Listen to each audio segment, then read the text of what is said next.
Mike's Daily Podcast. episode 1894, 1894. I'm Mike Matthews, broadcasting from Cafe Anyway, located somewhere in Mike's Daily Podcast. Podcastro Valley. Today, hey, here's something you should not do, and that is clickbait. It's not good for you because it grabs your attention because it knows there's something about you. It checks out everything else you've clicked, and then it suggests something to you so that they could make money off of you. It's basically what you should avoid. Mike's Daily Podcast. At all costs. Hey, but Mike, it's something that interests me. I should click on it. No, you shouldn't, because Mike's you've been Daily hacked in the brain. Podcast. And I just got that too. Yeah! Because I was told there are dogs dying in Norway. And of course I had to click on it. And one of the pictures they had was one of a dog that looked exactly like Basil the Boxer, who you will hear bark momentarily. An elderly dog that I take care of daily that has, he has some issues with the back legs, as I mentioned many times. And because of such, he can't get up to use the restroom, so we've had to resort to getting diapers. Yes. And we have created our own. So it's interesting. Dog owners, I've talked to so many dog owners that deal with this kind of thing. And everybody comes up with their own ingenious way of getting around some things. Because it's the end of the 2010s. We don't just put our dogs to sleep for any old reason anymore. We keep them alive because they're happy and they show a lot of energy and a verve for life. Yeah, they sleep a lot. Yeah, they look like yesterday. Basil looked like he didn't want to get up, and then I did a little chore outside, and I came back inside, and he's looking at me like, "Hey, I wanted to be out there." So I put the harness on his back legs, and we went outside. We went actually to his favorite place. And here's today's podcast picture, which is a local school. Shh, don't tell anybody this. You're not supposed to bring your dogs to most schools. But it was after hours, it was dark, and there's this big, beautiful grass field that he loves, and he loves to run in it. And of course, he runs in it with the help of me, taking him along. And okay, so this stupid clickbait picture had a brindle boxer in it, like Basil the Boxer. And it's telling me that dogs in Norway are dying. 12 dogs. Okay. That's sad and terrible, but it doesn't tell me anything. Like, what is it that's causing it? Do I want to click on that? Should I click on that? No. You will not take me, New York Times, with your Basil. All right, here's what you do. First off, you use Bing because you get points, and then they show all these sad dogs. Why are you doing this to me? Let's see. It's a mysterious illness. Well, it doesn't. It could be. Norway. A lot of dogs are inside a lot. Maybe it was something they fed them.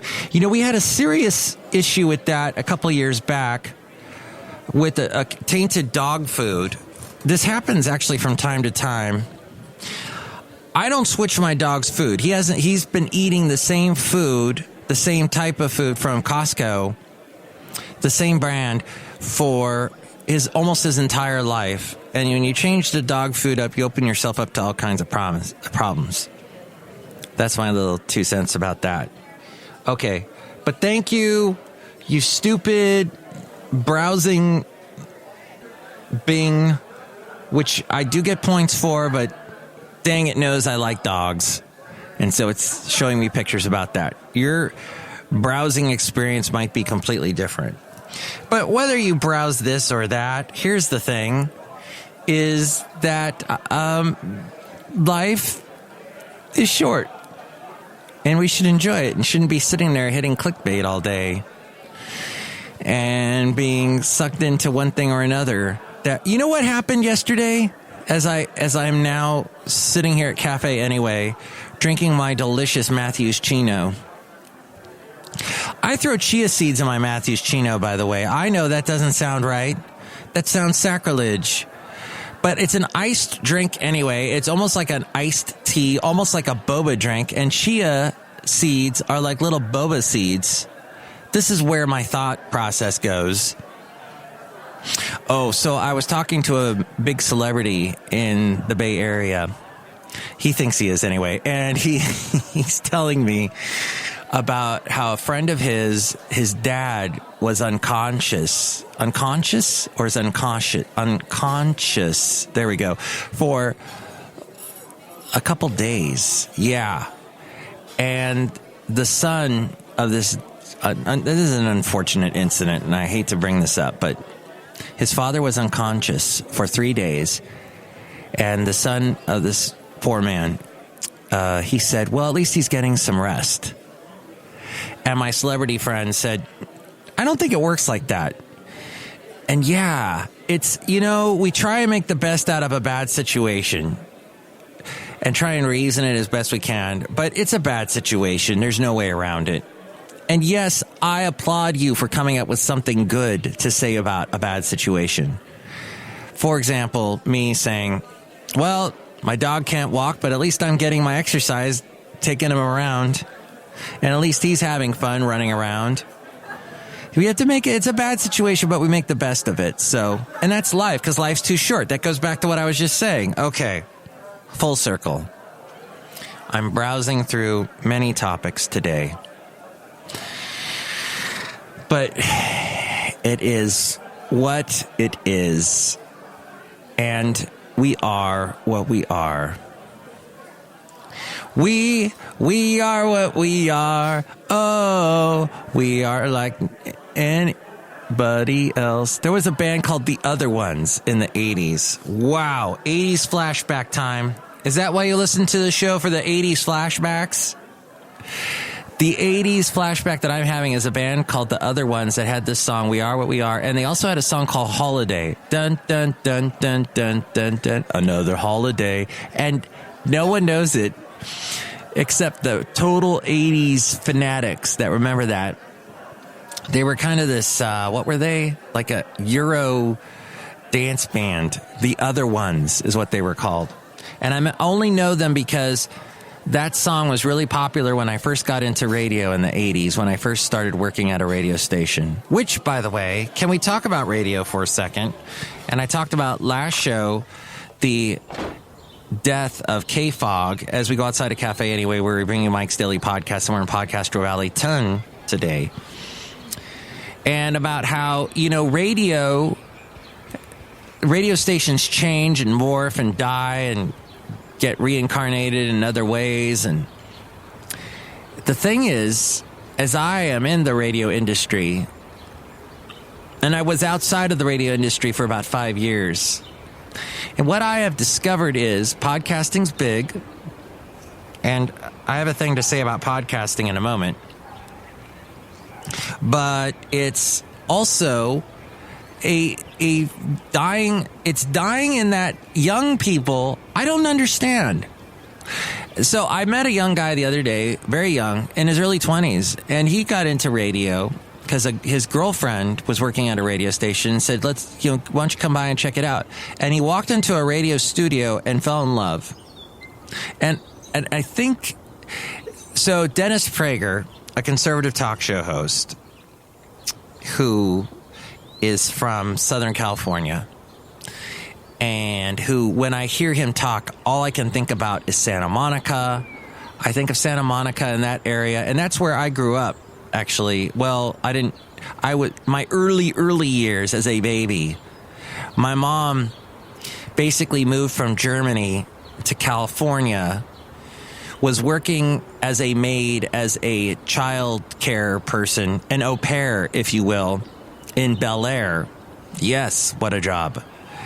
And she then ended up meeting another au pair from Germany, and they moved together to Santa Monica because my mom really loved the beach. She still loves the beach now that she lives in Daytona Beach. And yes, she survived Dorian. Everything's fine. Thank you for asking. And I feel really bad for the Bahamas. Oh, that was bad. Oh, that's bad. That is really bad. Well, make the best of a bad situation. That is just a bad situation all around. So my mom moved to Santa Monica with a German friend that she had met here in America. And they worked at the Fox, which was this bar restaurant. And the owner of the Fox could drink a beer in one swig. And if you ever watched the TV show The Man Show, which was the first TV show that, well, wait a minute. So Jimmy Kimmel, the other puffy white dude on TV. No, wait, he's not so puffy anymore. He lost a lot of weight, didn't he? Jimmy Kimmel, who does a late night talk show as well, another white guy that does a late night talk show. He got his start on the Ben Stein show. He was the guy that read the questions. But that was his first TV gig. In radio, his first big radio gig was on K-Rock in Los Angeles, which I always wanted to be on. That station and K-Fog. Those were the two stations I wanted to be on like crazy, and now one of them's gone. K-Rock, I doubt will ever be gone. But so Jimmy Kimmel got to start in radio doing sports, and then eventually got to TV. He knew Adam Carolla really well. Adam Carolla and him then were able to do on Comedy Central, since Jimmy Kimmel was pretty big doing the Ben Stein show on Comedy Central. He got to do the Man Show, and it was a bunch of guys sitting in a room with attractive young ladies jumping up and down on trampolines. I don't think this show would be able to work today, although famous podcaster Joe Rogan took over the show once Adam Carolla and Jimmy Kimmel left, because Adam Carolla, I think he had a big radio gig going on. He was big on Loveline on K-Rock, and then eventually that went national, that show. And then he also did a morning show, I think. Now, then he became huge in podcasting. He was the first huge, big podcaster. I remember when I started podcasting, he was starting to podcast, and I think he's created this huge studio somewhere in L.A. Jimmy Kimmel, of course, goes on to become this late-night superstar, late-night talk show guy. So they got on the Man Show. They had a guy called the Fox who would play the piano going in and out of the commercial breaks. And he would drink at the end. He'd go, "Siki saki, hoi, hoi, hoi," and they'd drink a beer together. They'd all drink a beer. Everyone in the studio would drink a beer. And this Fox guy would drink the beer in one gulp. The man who taught him how to do that. Now, I don't know if any of this rings a bell, please call me. 336MM Daily. That's 3 + 3 = 6. MM as in Mike Matthews, Daily as in what this podcast has been for the past 2 days anyway. The man who taught the Fox how to do this, my mom gave me this information a couple weeks ago. She told me this. The guy who taught him how to do this was a man named Charlie. And Charlie was a cook, a German cook in Southern California. I believe he worked at the Ambassador Hotel for a while, as my mom did. He was married to a German friend named Ingrid of my mom, all these Germans. And Charlie taught the Fox how to drink the beer in one gulp. And I grew up, I knew Charlie really well, Ingrid really well. We would go skiing, camping, we'd do all kinds of outdoor activities. My mom is all about doing outdoorsy stuff even today. And in fact, the day the hurricane was about to hit, she went in her pool, went swimming. Mind you, my mom is missing a leg. This woman she's a trooper for sure. So she told me that Charlie taught the Fox how to drink a beer in one gulp. And this guy was on the Man Show for me. The Fox has long since passed away, as has Charlie. Ingrid's still alive. My mom's still alive as of this recording. And there you go. Back to why did I bring up the Fox? Oh, Dennis Prager. Okay, so Dennis Prager and Adam Carolla, former Man Show host, and so those two guys, they are politically on opposite ends of the spectrum, but they do a lot of like speaking engagements together, and they're basically all from the Santa Monica area. That's where I was going with this. Santa Monica. Dennis Prager said yesterday on his show something very poignant, and that is, there is something very eye-opening about listening. What opens your mind when you're observing something, you see, a picture tells 1,000 words, yes, but you get more information from hearing something. And that's why podcasts are so important. The audio podcasts. And maybe Adam Carolla knows this, maybe Dennis Prager knows, maybe they've even discussed this. But the fact is, you get so much more from hearing something. When you see an interview on TV, you're distracted by all the visual stuff. Oh, what is she wearing? Oh, what kind of hair does he have? Oh, is that a toupee? Oh, you get distracted by all this stuff. But when you're actually hearing it, you get right to the nitty gritty. You get right to the heart of the matter, of the essence, the bottom line, the essence. Going back to The Dark Crystal, which, by the way, I watched that awful Netflix show that they tried to bring it back, and I don't understand. So The Dark Crystal, as I discussed recently on this show, was a Jim Henson movie done in the early 80s. He did it after having Yoda in the Star Wars movies. They gave him a whole movie to do all kinds of sci-fi stuff and create all these characters. Well, Jim Henson has long left this earth, but his characters remain, and they tried to do a Netflix series with it, mixing puppetry with CGI. You can't do that. You either go with one or the other, because you got the CGI, which is all clean and professional, and then all of a sudden you jump to puppetry, and no matter what, you still got a hand moving the mouth up and down, and it doesn't mix right. Plus, they made it Game of Thrones. It's terrible. My girlfriend watched the whole thing, and she liked it. She jumped around. She didn't watch the whole thing, but she liked parts of it. I'm like, no. I watched the first episode. I was ick. This is all just contrived crap. And I disliked it. And I was very let down because I loved the whole Dark Crystal thing. And I said in a previous podcast how I wish the characters would go on and on. But the Skeksis were annoying. Oh, by the way, though, they did get some big celebrities to do this Dark Crystal series on Netflix. Mark Hamill, of course, Luke Skywalker from Star Wars. You've got Helena Bonham Carter, and others. Okay. Well, I guess, podcasting, NPR. So yesterday I had to get up early. I couldn't take BART. And when I don't take BART and I'm driving, I listen to podcasts. When I'm on BART, I don't put anything in my ears because I got to keep perceptive of what's going on, because there's always crazies and nuts on the BART. So I can't listen to podcasts. But when I'm driving, I can listen to podcasts. And when I was driving home, I was listening to this podcast from NPR called Up First. And I was very let down by a news story that they promoted like crazy at the beginning, saying, did you know that cities are getting hotter, and where the poor people live in cities, it's hotter than where the rich people live? And I'm like, what? That's an odd statement. How do you back that up? What does that even mean?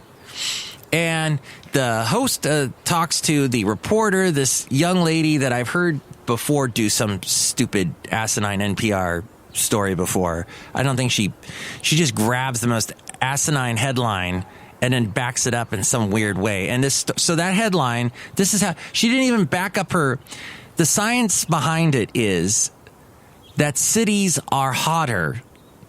And because poor people can't afford air conditioning, they are hotter than rich people. That was the crux of the whole thing.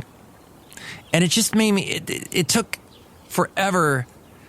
It was just not news. And I was very let down by the NPR and by this Ambrose, something was her name, Amber Ambrose. That was her name. No, it wasn't. At any rate, yes. Okay, here's the problem. Cities are hot. Oh, this was their solution to the whole problem, was they need to plant more trees in cities. Okay, that's always a good idea, to plant a tree. I'm looking out over Podcastro Valley 10 right now, and I see all these trees, and then the hills are brown. And that's how it is in Northern California in the Bay Area. lots of trees, a diversity of trees, maple, pine, palm, and then we got the brown hills. But in cities where it's all concrete and you've got cars and the sun is absorbed by everything and the heat is being generated by everything, yes, cities are hot. And people that have no money can't afford air conditioning, and so they're living in the city and it's hot, and to which I say, get the hell out of the city then. Get into the country where it's cheaper to live, where maybe you can afford air conditioning, or maybe it's just cooler. I don't know. It just seems like get the hell out of the city is the answer. And I have left places. I don't live in a city. I don't live in San Francisco. I live in Podcastro Valley because I don't want to be in the concrete jungle. I don't want to be stuck in it's nice to visit San Francisco, but then it's not nice to visit San Francisco. San Francisco is getting more and more degraded every day. It's actually kind of nice to get the hell out of San Francisco. If you're a tourist, get in, see the landmarks, and then get the hell out, because you're going to see some crazy stuff in San Francisco. That's all I got to say. And that's why I like Podcastro Valley. And that's why if you're in Podcastro Valley, you should go check out the Fall Festival happening today and tomorrow. Okay, there's some people out here at Cafe Anyway. We got to say hi to them real quick before I get pulled away by a phone ringing. Hi, Mike. It's Benita the Rodeo Queen. How y'all doing? It's a Disgruntled Fiddle Player. Tell you what. What? I hate the city. I'm a country guy. Oh, I think your phone is ringing. Oh, yeah, it is. Okay, one more person. Hello, Mike. I make delicious root beer. Have some right now. I'll cut you. Oh, Next show, it'll be the wonderful Madame Rootabega, Valentino, and Bison Bentley. Thanks for listening. Ooh, but the podcast picture today is of last Saturday, a week from today. We went to see Brian Ferry at the Fox Theater in Oakland, my lovely lady friend and I, and the beautiful Art Deco, old decorations above our heads. The ceiling was amazing when you walk in the front door. You can see that picture now, the two of us having a great time. And I hope you have a great time this weekend. But check out the picture at MikesDailyPodcast.com, the podcast picture. And take it away, Ariel. Mike's Daily Podcast is written and produced and performed by Mike Matthews. His podcast is super easy to find. Download or listen to his show and read his blog at MikesDailyPodcast.com. Email Mike now at MikesDailyPodcast@gmail.com. See you tomorrow. Bye.